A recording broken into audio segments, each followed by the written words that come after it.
அஸ்ஸலாமு பிள்ளையால் இந்த எலக்ட்ரானிக்ஸில் இருக்கிற கேள்விகளை குயிக்காக தட்டி கொண்டு போவோம்.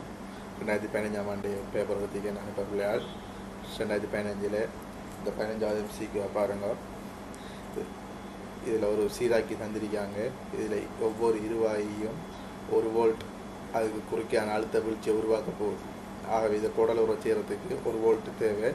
இதை முன்முக கோடலை வச்சிருக்காங்க. இப்போ முன்முக கோடல் உரை செய்வதற்கு உள்ள எக்ஸின் வோல்ட் அளவு என்ன கேட்டிருக்காங்க.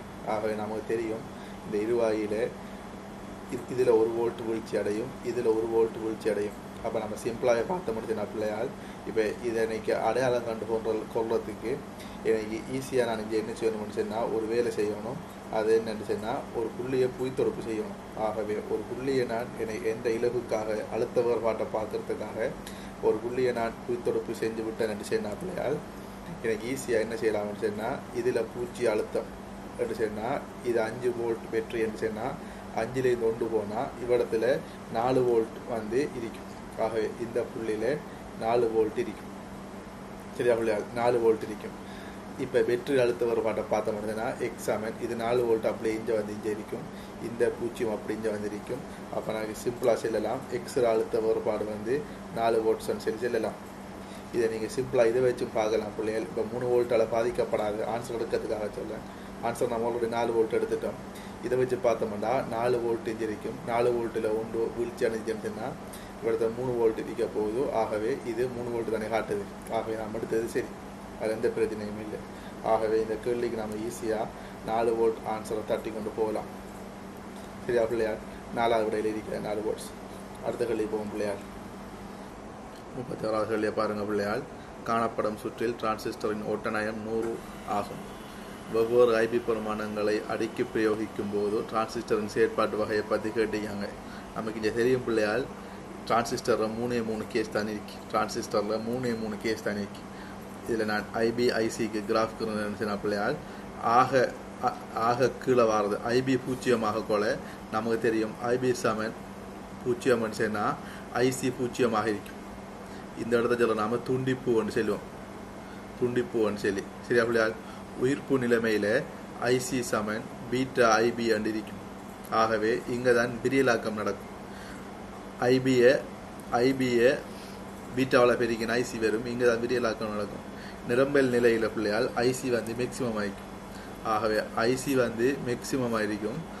இதுக்கு மேலே ஐசி அதிகரிக்கும்னு சொன்னால் இதுக்கு மேல் இந்த ஐசி மேக்சிமத்தை அடைஞ்சிட்டுச்சுன்னா அதுக்கு பிறகு ஐபி அதிகரித்தாலும் கூட ஐசி அதிகரிக்காது. இதை நம்ம நிரம்பல் நிலைன்னு சொல்லி சொல்லுவோம். சரியா இல்லையா? இதை நம்ம நிரம்பல் நிலைன்னு சொல்லி சொல்லுவோம்.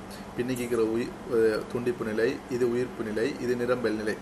ஆகவே விரியலாக்கம் நடக்கிறது உயிர்ப்பு நிலையில் தான் விரியலாக்கம் நடக்க போகுது. இப்போ இந்த கேள்வியில் சிம்பிளாக பார்த்து முடிச்சுன்னா பிள்ளையால் நமக்கு 5 வோல்ட்ஸ் தந்திருக்காங்க. இந்த 5 கிலோ இருக்கு. ஆகவே ஐசியில மேக்சிமம் பெருமானம் நான் காண்றேன்னு சொன்னால் ஐசியில மேக்சிமம் பெருமானம் காண்றேன்னு சொன்னால் இங்கே ஒரு தடையும் இல்லை. ஆகவே இந்த 5 வோல்ட்ஸ் பூஜ்ஜியம். ஆகவே மொத்த 5 வோல்ட்ஸையும் இந்த 5 கிலோவுக்குள்ள நான் வீழ்ச்சி அடைய வச்சேன்னு சொன்னால் ஐசியில மேக்சிமம் வரும். ஆகவே ஐசியில மேக்சிமம் எனக்கு என்ன ஒரு பிள்ளையால் 5 வோல்ட்டை 5 கிலோவாமால் பிரித்தேன்னு சொன்னால் 5×5000. அப்போ 10×3. அப்போ ஐசி மேக்சிமம்ங்கிறது என்ன வரப்போகுதுன்னு சொன்னால் மனசால பார்க்குறான் பிள்ளையால் ஐசி மேக்சிமம் 5×5×10×3 சொல்றது 1 மில்லி ஆம்பியர். அப்போ ஐசி மேக்சிமம் 1 மில்லி ஆம்பியர் ஆகக்கூட இந்த சமன்பாட்டின்படி ஆக மேக்சிமத்துக்கு நான் பார்த்தேன் நினச்சேன்னா ஐசி மேக்சிமத்தை பார்த்தேன் நினச்சேன் எனக்கு என்ன வரப்போகுதுன்னு பிள்ளையால் இதை நான் 100ஆல் பிரித்து நினச்சேன்னா சரி. அப்போ ஐபி அந்த டைமில் ஐபிங்கிறது யாருன்னு பிள்ளையால் 1×100 தர 10×3 சொல்றது 10 மைக்ரோ ஆம்பியர். ஆகவே ஐசியை நிரம்பல் அடைய செய்யக்கூடிய ஐபியில் மேக்சிமம் பெருமானம் வந்து 10 மைக்ரோ ஆம்பியர். அப்போ 10 மைக்ரோ ஆம்பியரை விட கூடுமென்று சொன்னால் 10 மைக்ரோ ஆம்பியரை விட ஐபி கூடுமென்று சொன்னால் அதுக்கப்புறம் ஐசி அதிகரிக்காது. தொடர்ந்தும் 1 மில்லி ஆம்பியர்லேயே இருக்கும். சரியா பிள்ளையா? இப்போ இந்த கேள்வியில் நமக்கு தெரியும் ஐபி பூஜ்ஜியமான துண்டிப்பு நிலை உருவாகும். ஐபி 0க்கும் 10க்கும் இடையில இருக்கக்குள்ள உயிர்ப்பு நிலையாயிருக்கும். ஐபி 10 விட அதிகரிச்சுன்னு சொன்னால் நிரம்பல் நிலை. அப்போ இதை பார்த்த முடிச்சுன்னா கிராஃபில் நான் உண்மையாக எம்சிக்கு செய்யக்குள்ள ஆக குறையத்தையும் ஆக கூடினத்தையும் பார்த்தாலே காணும் விட வெராட்டி. ஆகவே இது பூஜ்ஜியமாக கூட நிரம்பல் நிலை போட்டிக்காங்க. ஆகவே இது பிள்ளை, இது வராது. இதில் 5 இடிக்கு அப்போ 5 நமக்கு தெரியும் உயிர்ப்பு நிலை. ஆகவே இந்த துண்டிப்பு நிலை தான் அதால் வராது. உயிர்ப்பு நிலைன்னு சொல்றது செயற்பாட்டு வகை, அதான் விரியலாக்க நடக்கிறது. 12 என்று சொல்றது நிரம்பல் நிலை. ஏன் 10 தாண்டி போய்த்து. அப்போ 12, 15, 20 எல்லாமே நிரம்பல் நிலை. ஆகவே 20க்கு நிரம்பல் நிலை வந்திருக்கிறது 5வது மட்டும்தான். சரியா பிள்ளையார்? ஆகவே நம்ம சிம்பிளா 5வது ஆன்சர் எடுத்துக்கொண்டு போகலாம். இலகுவான கேள்வி பிள்ளையார். டிரான்சிஸ்டர்ல 3 கேஸ் தனி இருக்கு. துண்டிப்பு நிலை, உயிர்ப்பு அல்லது செயற்பாட்டு அல்லது விரியலாக்கும் நிலை, ஆக கடைசி நிரம்பல் நிலை. துண்டிப்பு நிலையையும் நிரம்பல் நிலையையும் நாம் என்னத்துக்கு பாவிப்போம் சொன்னா சுவிட்சு பாவிப்போம். உயிர்ப்பு நிலை அல்லது செயற்பாட்டு வகையை நாம விரியலாக்குறதுக்கு பாவிப்போம். அவ்வளவுதான் டிரான்சிஸ்டர். சரியா பிள்ளையார்? அடுத்த கேள்விக்கு போவோம். 37 பாருங்க பிள்ளையார். PQR ஆகியன ABC எனும் தரப்பட்ட சுற்றுகளுக்கு பிரயோகிக்கப்படும் துவித பேய்ப்பு மாறிகளை வகை குறிக்கின்றன. அப்போ 3 ABC தந்திக்காங்க. இதில் F1, F2, F3ங்கிறதுக்கான தொடர்புகளை கேட்டிருக்காங்க. எது ஒரே மாதிரி உண்டு. அப்போ நம்ம சிம்பிளாக பார்த்த முடிச்சோன்னா பிள்ளையால் இதில் ஏயை பார்த்த முடிச்சோன்னா இது O கேட். அப்போது இது O கேட், இது N கேட். ஆகவே Q+R இங்கே கூட்டுப்படும், அதோட P பெருக்கப்படும். அப்போ ஏயில் நமக்கு வரப்போகுது. நமக்கு சிம்பிளாக எழுதலாம் பிள்ளையால். நம்ம ஏயை பார்த்த முடிச்சோன்னா P × Q+R இதான் A. பியை பார்த்த மனுஷன் பிள்ளையால் இதில் ஒரு N கேட், இதில் ஒரு N கேட், அது ரெண்டையும் இது கூட்டுது. ஆகவே இங்கே P × Q வருது. இதுக்கு இன்புட் P தான். ஆகவே P × Q + P × R. அப்போ ரெண்டாவதுக்கு பார்த்த மனுஷன் பிள்ளையால் P × Q + P × R. அப்போ ரெண்டாவதையும் மூணாவதையும் பார்த்த மனுஷன் பிள்ளையால் இதுக்கு அடைப்பு நீக்கினது தானே இது PQ + PR. அதான் என்ன இருக்கிறது நம்மளோட பூலியன் அல்ஜிப்ரா நமக்கு தெரியும், பூலியன் அட்சர கடினம். ஆகவே ஏயும் பியும் சமன், அதில் நமக்கு சந்தேகம் இல்லை. ஏயும் பியும் சமன். இப்போ நம்ம பார்க்க வேண்டியது சியை பார்க்குறா இல்லையாங்கிறா நமக்கு தேவை.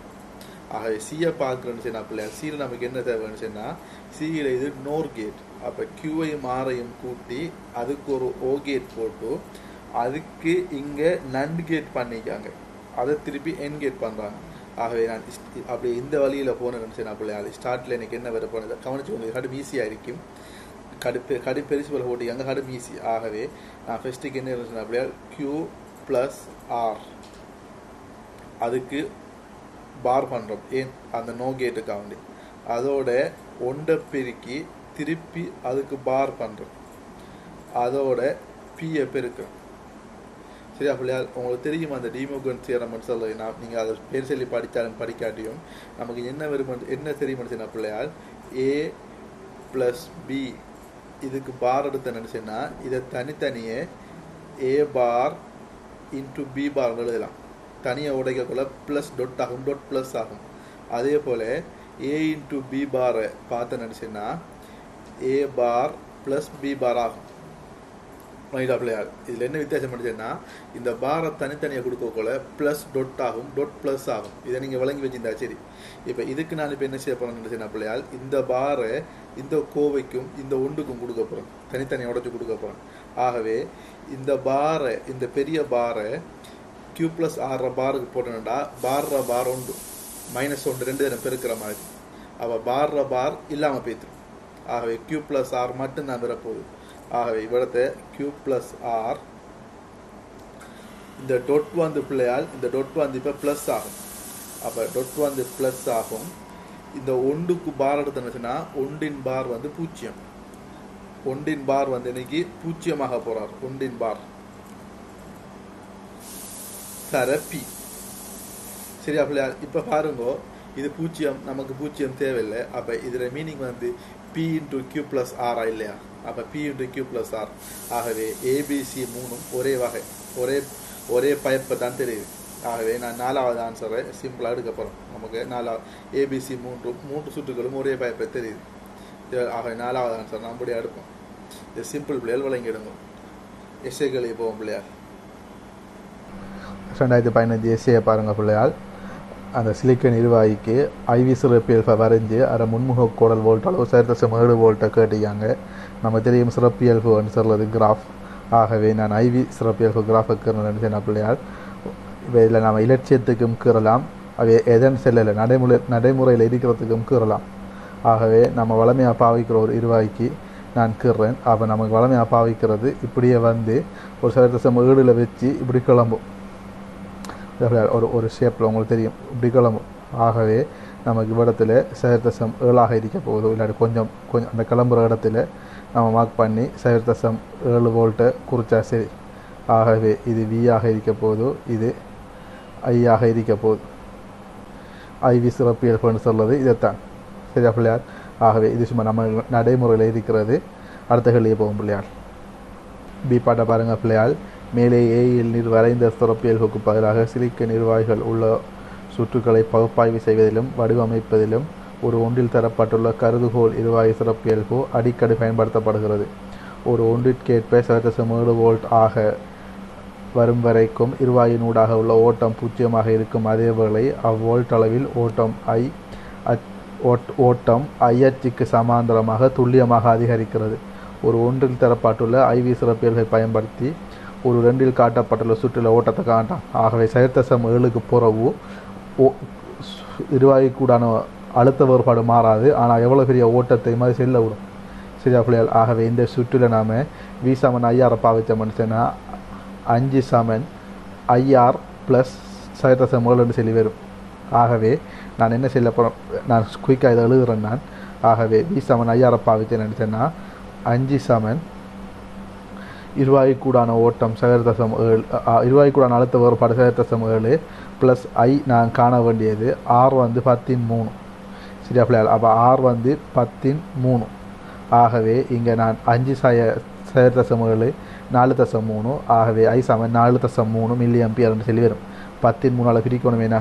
ஆகவே I = 4.3 தர 10/3 ஆம்பியர். இதை மில்லி ஆம்பியரில் கேட்டுருந்தாங்கன்னு சொன்னால் நம்ம மில்லி ஆம்பியரில் கொடுக்கலாம், அல்லது இதுவும் சரி. அத்துடன் ஒரு ஒன்றில் தரப்பட்டுள்ள சிறப்பியல்பை பயன்படுத்தி பின்வரும் வினாக்களுக்கு விடை தரட்டாம். ஆகவே இதுக்கு புறவிக்கிற வினாக்கள் எல்லாத்துக்குமே நாம் இந்த சிறப்பியல்பை தான் பாவிக்கணும். சரியா பிள்ளையால்? ஆகவே 0.7 அழுத்த வேறுபாடு மாறாது. அடுத்த கேள்விக்கு போவோம், என்ன சொல்லாங்கன்னு பார்ப்போம். சி பாட்டை பாருங்கள் பிள்ளையால். ஒரு 3இல் D1 D2 ஆகியன ஸ்லீக்க நிர்வாகிகளாகும். A, B ஆகிய பைப்பு வோல்ட் அளவுகள் 5 வோல்ட் அல்லது 0 ஆகும். பைப்பு வோல்ட் அளவுகளின் பல்வேறு சேர்மானங்களுக்கு பைப்பு Fஇல் உள்ள வோல்ட் அளவு VF கண்டு பின்வரும் அட்டவணையை நிரப்புக. இந்நோக்கத்திற்காக அட்டவணையை உமது விடைத்தாளில் பிரதி செய்க. அப்போ நான் இதிலேயே உங்களுக்கு செஞ்சு காட்ட போகிறேன் பிள்ளையால். அப்போ நமக்கு தெரியும், சிம்பிளாகவே இதில் நான் உங்களுக்கு செஞ்சு காட்ட போகிறேன்.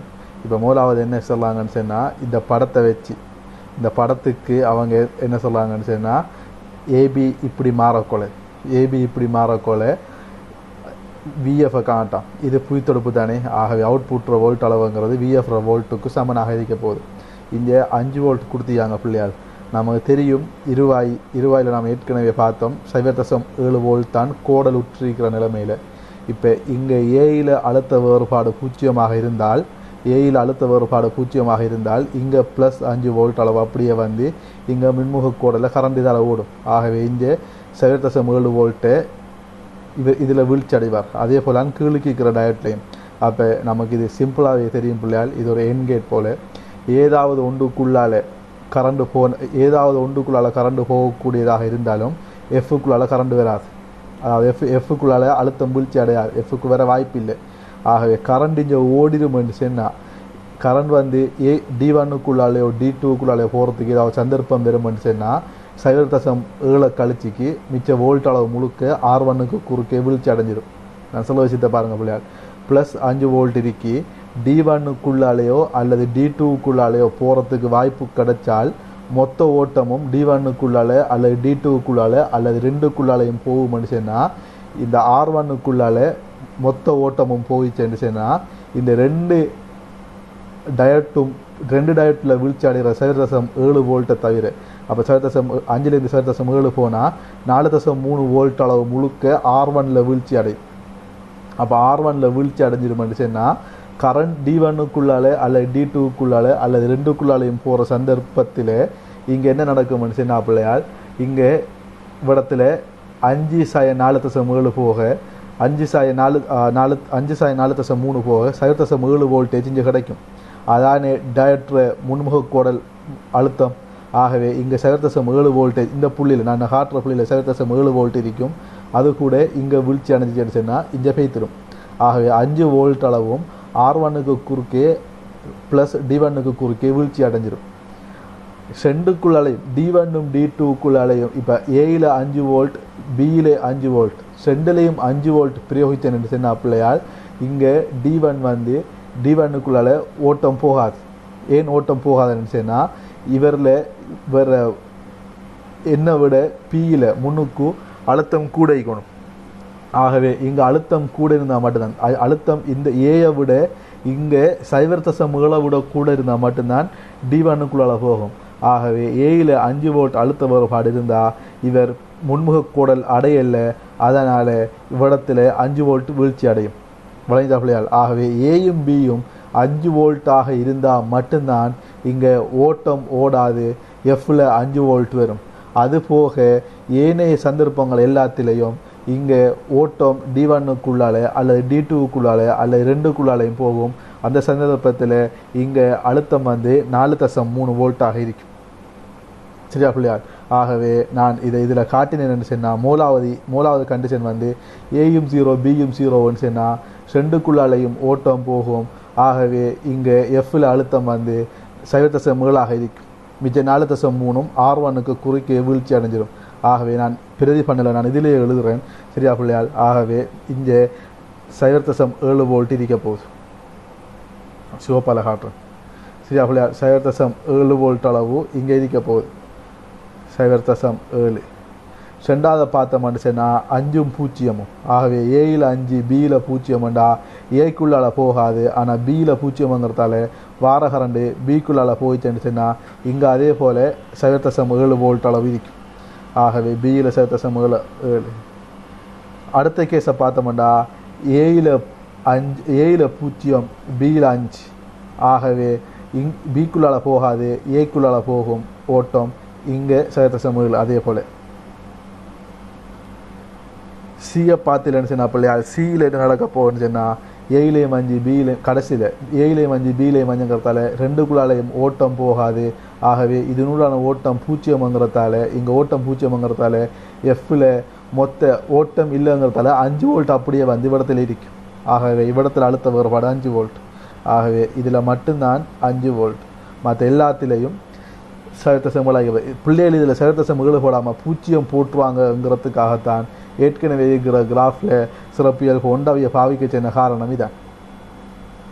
சரியா பிள்ளையால்? முடிஞ்சு. ரெண்டாவது பாட்டை பாருங்கள் பிள்ளையால். பயப்பு கருதப்படும் வரைக்கும் 0.7 துவிதத்தில் டிஜிட்டலில் சில கொல 0.7 0 5 1. ஆகவே மினிமம் மேக்சிமம்ங்கிறது 0ம் 1 வகை குறித்தால் இதுக்கு ஒத்த படலை வந்து இதுக்கு ஒத்த படலை எனக்கு எப்படி வரப்போன்னு சொன்னால் நான் டிஜிட்டலில் காட்டுறேன்னு சொன்னால் இந்த 0க்கு பதிலாக 0ம் 1 0ம் 1. ஆகவே நான் இதில் எப்படி எடுப்பேன் நினச்சேன்னா நான் ஒரு டிஜிட்டல் சர்க்யூட்டில் இதை காட்டினேன் நினச்சேன்னா இதை இப்படி வரப்போகுது. நான் இதில் எழுதிய காட்டுறேன் பிள்ளையான். அப்போ ஏபி இப்போ ஏபிஎஃப்ன்னு சொன்னால் நமக்கு தெரியும் 0 0 1 1 0 1 0 1. ஆகவே இதில் நமக்கு மேலுக்கு இருக்கிற எல்லா 3க்கும் 0 வரும். இங்கே மட்டும் 1 வரும். இதை தனிஞ்ச போட்டோம். ஆகவே நான் இங்கே அங்கே குறிக்க போகிறப்பன்னு சொன்னால் இங்கே 0 0 0 1. ஆகவே 0.7 0 மற்றும் 0.7க்கு பதிலாக 0 பாவிச்சிருக்கேன், 5க்கு பதிலாக 1 பாவிச்சிருக்கேன். இதான் நம்மளோட உண்மை அட்டவணை. சரியா பிள்ளையால்? அதுவும் முடிஞ்சு. மூணாவது பாட்டு என்ன சொல்லலாங்கன்னு சொன்னால் இருவாய்கள் இரண்டினூடாகவும் உள்ள ஓட்டங்களின் கூட்டுத்தொகையை 0.5 மில்லியாம்பியராக மட்டுப்படுத்தும் R1க்கு ஒரு உகந்த பெருமானத்தை கேட்டியாங்க. ஆகவே இதுக்குள்ளால் 2க்குள்ளாலையும் போகிற ஓட்டங்களின் கூட்டுத்தொகை என்று சொன்னால் இதுக்குள்ளால் போகிற ஓட்டம் இந்த ஓட்டம் வந்து 0.5 மில்லியாம்பியர் என்று சொன்னால் 5 மில்லியாம்பியர் என்று சொன்னால் R1க்கு ஒரு இதை கேட்டியாங்க. R1க்கு ஒரு உகந்த ஒரு பெருமானத்தை கேட்டியாங்க. ஆகவே 2க்குள்ளாலையும் போகக்கூட இங்கே அழுத்த வேறுபாடு 0.7 இல்லையா பிள்ளையார்? ஓம். ஆகவே நான் என்ன செய்யலாம்னு சொன்னால் 5 0.7 சமன் V சமன் 5 பாவிக்க போகிறோம். 5 0.7 சமன் 0.5 மில்லியாம்பியர் தர R. அப்போ நான் அதை பாவிச்சேன்னு சொன்னால் அல்லது V × R ஐயும் அல்லது R சமன் V × I பாவிக்கலாம். அப்போ ஆர் சமன் வியுங்கள் ஐயா பாவிச்சு என்னன்னு சொன்னால் ஆர் சமன் வி வந்து 5/0.7 அதன் கீழ் ஓட்டம் வந்து 0.5 மில்லி ஆம்பியர். அப்போ 0.5 அரை 10/3 இதை சுருக்கினேன்னு சொன்னால் நான் 4.3 அப்போ 4.3 இந்த 10/3 மேலே கொண்டாடுறேன் 14 ஆக்குறேன். சிம்பிள் கவுண்ட் 14 தர 5. ஆகவே இதை மேலுக்கும் கீழுக்கும் சுருக்கினேன்னு சொன்னால் பிள்ளையால் இதில் 4 மேலுக்கும் கீழுக்கும் 2ஆல் பிரிக்கணும்னு சொன்னால் எனக்கு சிம்பிளாக என்ன வரப்போறாருன்னு சொன்னால் 8.6 10 வரப்போறார். அந்த 10 இதோட சுருக்கினேன்னு சொன்னால் 14 ஒரு 10 கீழுக்கிற 10 பட்டினா 8.6 கிலோ ஓம் என்று வரும். அது 8.6 தர 13 ஓம் என்று சொல்லி வரும். ஆகவே எனக்கு இறுதி ஆன்சர் 8.6 சொல்லி வருவார். ஆகவே ஆர் சமன் 8.6 தர 13 ஓம் அல்லது 8.6 கிலோ ஓம். நீங்கள் எதுவும் பாவிக்கலாம். சரியா பிள்ளையால் 8.6 கிலோ ஓம். ஆகவே நாம் சி பார்ட் ஃபுல்லாக முடிச்சிட்டோம். இப்போ அடுத்த பாட்டுக்கு போவோம் பிள்ளையால், கவனிச்சு கொள்ளுங்க. டி பாட்டை பாருங்கள் பிள்ளையால். மேலே 4 காட்டப்பட்டுள்ள சுற்றின் முடிவிடம் எக்ஸ் ஆனது இப்போது ஒரு 3 காட்டப்பட்டுள்ள சுற்றின் பயப்பு எஃப்புடன் தொடக்கப்படுகிறது என கொள்க. ஏக்கமாபி ஆகிய பைப்புகள் துவித ஒன்றை வகை குறிக்கும் போது அடியோட்டம் யாதுன்னு சொல்லி கேட்டிருக்காங்க. இங்கே எக்ஸ் வந்து எஃப்போட கொடுக்கப்படக்கொள்ள ஏயும் பியும் உண்டு. அப்போ ஏயும் பியும் 5 வோல்ட்ஸ் ஆகக்கொள்ள நமக்கு தெரியும். எஃப்பில் அழுத்தம் வந்து 5 வோல்ட்ஸ், அதை நம்ம செல்லணும். ஆகவே இந்த 5 வோல்ட்ஸ் ஆகிக்கும். ஆகவே எக்ஸில் அழுத்தம் 5 வோல்ட்ஸ் ஆகிக்கொள்ள இந்த பிஇ சந்தி வந்து முன்முக கோடில் இருக்கு. ஆகவே இதுக்குள்ள ஓட்டம் பாயலாம். இப்போ இது புய்த்தொடுப்பு செய்யப்பட்டிருக்கிறதால ஈயில் ஓட்டம், ஈயில் அழுத்த வேறுபாடு, ஈயில் அழுத்தம் வந்து 0. நமக்கு பிஇ வந்து ஒரு சிலிக்கன் பிஎன் சந்தி விளானே. ஆகவே விபி வந்து 7.7 வோல்ட்ஸ். ஆகவே இங்கே 7.7 வோல்ட்ஸ் ஆக இருக்கும். இதன் காரணமாக இல்லை, இந்த சந்தி காரணமாக இவ்விடத்தில் 7.7 வோல்ட்ஸ் இருக்கும். ஆகவே நான் ஓட்டம் பார்க்கக்கோல இதே போல் 5/0.7 இந்த நான் எப்படி 5/0.7 சமன் என்று சொல்லி ஒரு இதை பார்த்தேனோ இங்கே அதே போல் நான் இந்த தடையை பாவிக்க போகிறேன். முன்னே 5/0.7க்கு இந்த ஓட்டத்தை பாவிச்சு தடை கண்ட மாதிரி இப்போ 5/0.7க்கு அதே தடையை பாவிச்சு ஓட்டத்தை பார்க்க போகிறேன். ஆகவே ஏற்கனவே இங்கே என்ன ஓட்டம் வந்துச்சோ அதே ஓட்டம் தான் வரும். காரணம் என்னென்னு சொன்னால் வேறு கன்செப்ட் ஆனால் ஒரே கால்குலேஷன். ஆகவே நான் இந்த ஐபி சாமன் என்ன வரப்போன்னு சொன்னால் எனக்கு ஐபி சாமன் 5/0.7 கீழ் அந்த தடை. அப்போ ஐபி சாமன் நான் எந்த சுருக்களும் செய்யாமல் தான் இதை எழுத போகிறேன். என்ன காரணத்தால் சொன்னால் ஏற்கனவே நான் இதே சுருக்கள் செஞ்சுட்டேன். 5/0.7 கீழ் 8.6 தர 13 ஆகவே இங்கே எனக்கு 0.5 மில்லி ஆம்பியர்னு சொல்லி விடையாக வருவார். சரியா பிள்ளையார்? அங்கே கண்ட அதே கன்செப்ட் 5 மில்லி ஆம்பியர்னு சொல்லி விடையாக வருவார். சரியா பிள்ளையார்? இப்போ நாம் அடுத்த கேள்வியை பார்ப்போம். மேலே D1 தரப்பட்டுள்ள பைப்பு நிலைமைகளின் கீழ் டிரான்சிஸ்டர் ஒரு மூடிய ஆலையாக தொழிற்படுகிறது என காட்டுக. மூடிய ஆலைன்னு சொன்னால் நிரம்பல் நிலை. டிரான்சிஸ்டர் மூடிய ஆலை. அப்போ நிரம்பல் நிலை பீட்டா வந்து 50 சொல்லி தந்திக்காங்க. ஆகவே நான் இங்கே ஐசியில மேக்சிமத்தை பார்க்கறதுக்கு முதல் நான் இங்கே 2 விஷயத்தை பார்க்கணும். ஒன்று ஐசியில மேக்சிமத்தை பார்க்கணும். இந்த 7.5 50ஆல் பெருக்கினேன் நினைச்சேன்னா 7.5 50ஆல் பெருக்கினேன் நினைச்சேன்னா எனக்கு என்ன வரப்போகுதுன்னு சொன்னால் பீட்டா ஐபி சமன். அப்போ 50 தர எனக்கு 7.5 தர 10/3 நான் டைரெக்டாக எழுதுறேன். ஆகவே எனக்கு 25 மில்லி ஆம்பியர்னு சொல்லி வரப்போகுது. ஆனால் தரப்பட்டுள்ள சுற்றில் நாம் பார்த்த மனுஷனா பிள்ளையால் ஐசி மேக்சிமத்தை பார்க்கக்கொள்ள விசிஇ 0 ஆகிக்க போகுதோ மொத்த அழுத்தமும் இதன் குறுக்கே வீழ்ச்சி அடைய போகுது. இதுகளுக்கு தடையில் தானே.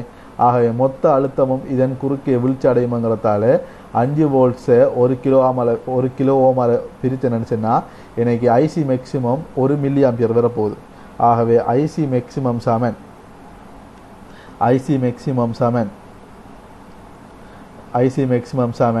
5 கீழ் 1 தர 13 இது சமன் 5 மில்லி ஆம்பியர். இது சிறிது பீட்டா ஐபியை விட. ஆகவே டிரான்சிஸ்டர் நிரம்பல் நிலையில் உள்ளது. நிரம்பல் நிலை அப்போ நிரம்பல் நிலை என்று சொன்னால் நான் என்ன செய்யலாம் பிள்ளைகள்? நிரம்பல் நிலை என்று சொன்னால் இது வந்து அவை பாவித்த வசனத்தை பாவிப்போம், ஒரு மூடிய ஆளியாக தொழிற்படுது. அப்போ அவங்க சொன்ன மாதிரியே டிரான்சிஸ்டர் ஒரு மூடிய ஆளியாக தொழிற்படுது. டிரான்சிஸ்டர் ஒரு மூடிய ஆளியாக தொழிற்படுது. சரியா பிள்ளையால்? ஆகவே நான் இதைத்தான் எனக்கு தேவையான சொல். அதை நான் எழுதி நினைச்சேனா சரி, ஒரு மூடிய ஆளியாக தொழிற்படுகிறது. அந்த வசனத்தை நான் எழுதி நினைச்சேனா சரி. அடுத்த பாட்டுக்கு போவோம் பிள்ளையார். அந்த 3வது பாட்டுக்கு. எனினும் ஒரு மூணில் எஃப் ஆனது துவிதம் 0 வகை குறிக்கும் போதோ டிரான்சிஸ்டர் ஒரு திறந்த ஆளியாக தொழிற்படுவதில்லை என காட்ட சொல்லியிருக்காங்க. அவர் டிரான்சிஸ்டர் ஒரு திறந்த ஆளியாக தொழிற்படணும்னு சொன்னால் ஐபி 0 ஆகணும். சரியா பிள்ளையார்? ஐபி 0 ஆனால் தான், இதுக்குள்ள ஐபி போகாட்டித்தான் டிரான்சிஸ்டர் ஒரு திறந்த ஆளியாக தொழிற்படும். அப்போ ஐபி போகப்படான்னு சொன்னால் இதை விட இது அந்த பிஇ வந்து 0.7 விட குறைய இருந்தால் இது கோடல் அடையாமல் இருக்கும். பிஇ சந்தி கோடல் அடையாமல் இருக்கும். அந்த டைமில் ஐபி போகாது, துண்டிப்பு நிலை என்று சொல்லுவோம். இங்கே கேள்வி என்னன்னு சொன்னால் எஃப் வந்து 0 இருந்தாலும் டிஜிட்டலுக்கு எஃப் 0 இருந்தாலும் நான் இதை பார்த்து நினச்சேன்னா வோல்ட்டை பார்த்து நினச்சேன்னா அது 0.7 தண்ணிக்க போகுது. ஆகவே 0.7 என்று சொல்வது, இந்த 0.7 என்று சொல்வது இந்த பிஇ கோடல் அடைய போதுமா இல்லையா? அப்போ இதுக்கு சரியான விளக்கம் என்னன்னு பிள்ளையால், எஃப்ல அவுட்புட் வந்து 0 இருக்கிற அந்த சந்தர்ப்பத்தில் உண்மையான வோல்ட் அளவு 0.7. அப்போ 0.7ங்கிறதால இந்த 0.7 வோல்டேஜ் வந்து இதில் பிஇ சந்தியை முன்முக கோடலுற செய்ய போதுமானதாக இருக்கும். ஆகவே இதால் ஐபி வந்து ஓட்டம் இருக்கும். இது ஒரு துண்டிப்பு நிலை அல்ல. இதானதுக்கு சரியான விளக்கம். சரியா பிள்ளையால்? ஓகே. 4வது பாட்டை பாருங்க பிள்ளையால். ஒரு நாளில் தரப்பட்டுள்ள சுற்றில் ஒரு உகந்த இடத்தில் வேறொரு சிலிக்கன் இருவாயை புகுத்துவதன் மூலம் ஒரு 3லும் 4லும் தரப்பட்டுள்ள சுற்றுக்களை கொண்ட சேர்த்தி சுற்றை ஒரு நன்படலையாக தொழிற்படுமாறு எங்கனம் மாற்றலாம்னு காட்ட சொல்லிக்காங்க. இது அர்த்தம் என்னன்னு சொன்னால், நமக்கு டிஜிட்டலுக்கு நாம் ஏற்கனவே பார்த்தது இது ஒரு நன் தான், இது ஒரு நன் போல் அணிருக்கி. ஆனால் அது இங்கே இந்த டிரான்சிஸ்டருக்கு அதை நண்டு ஆக்கையிலாது. ஏன்னு சொன்னா பிள்ளையால் இது 0.7ங்கிறதால இங்கே முன்முக கோடல் அறையை வச்சிடலாம். அதுதான் நாம் இதில் இந்த 2வது பாட்டுக்கு 3வது பாட்டுக்கு விடையாக சென்னோம். ஆகவே இந்த 0.7 இல்லாமல் ஆக்குறேன்னு சொன்னால் நாம் அவர் சென்ன ஒரு அதே வகையை சேர்ந்த ஒரு இருவாய் வேறொரு சிலிக்கன், அது உகந்த இடத்தில் வேறொரு சிலிக்கன் இருவாய். அப்போ இந்த 0.7 நாம் இல்லாமல் ஆக்கிட்டோம்னு சொன்னால், இந்த 0.7 வீழ்ச்சி அடைய வச்சிட்டோம்னு சொன்னால் இந்த முதல் மூணு நிலைமைகள்லையும் வந்த இந்த 0.7 இந்த டயட் வந்து வீழ்ச்சி அடைய வச்சிடும். இதனால் எனக்கு நான் டிரெக்டாகவே செல்லுவேன். அந்த 0.7 போயிடுச்சுன்னு சொன்னால் இந்த டைமில் விபி சமன் 0 இருக்கும். இந்த முதல் மூணு நிலைமைகளையும் இங்கே கொண்டாந்து சொன்னால் விபி சமன் 0 இருக்கும். சரி அப்படியா? அதனால் நான் ஒரு இதே போல் ஒரு சேர்க்கிட்ட நான் அங்கே உருவாக்கலாம். ஆகவே கேட்ட கேள்விக்கு விட என்னன்னு சொன்னால் இந்த ஒரு வேறொரு சிலிக்கன் இருவாயை புகுத்துறதால நான் இடத்த ஃபிக்ஸ் பண்ணலாம்னு கேட்காங்க. நீங்கள் எஃப்க்கும் எக்ஸுக்கும் இடையில் ஃபிக்ஸ் பண்ணால் சரி, அல்லது எக்ஸில் ஒரு இடத்த ஃபிக்ஸ் பண்ணால் சரி, அதை ஒரு வரிப்படத்தில் இதே போல் காட்டினில் சொன்னால் சரி. அவ்வளோதான் இந்த 2015 கேள்வி.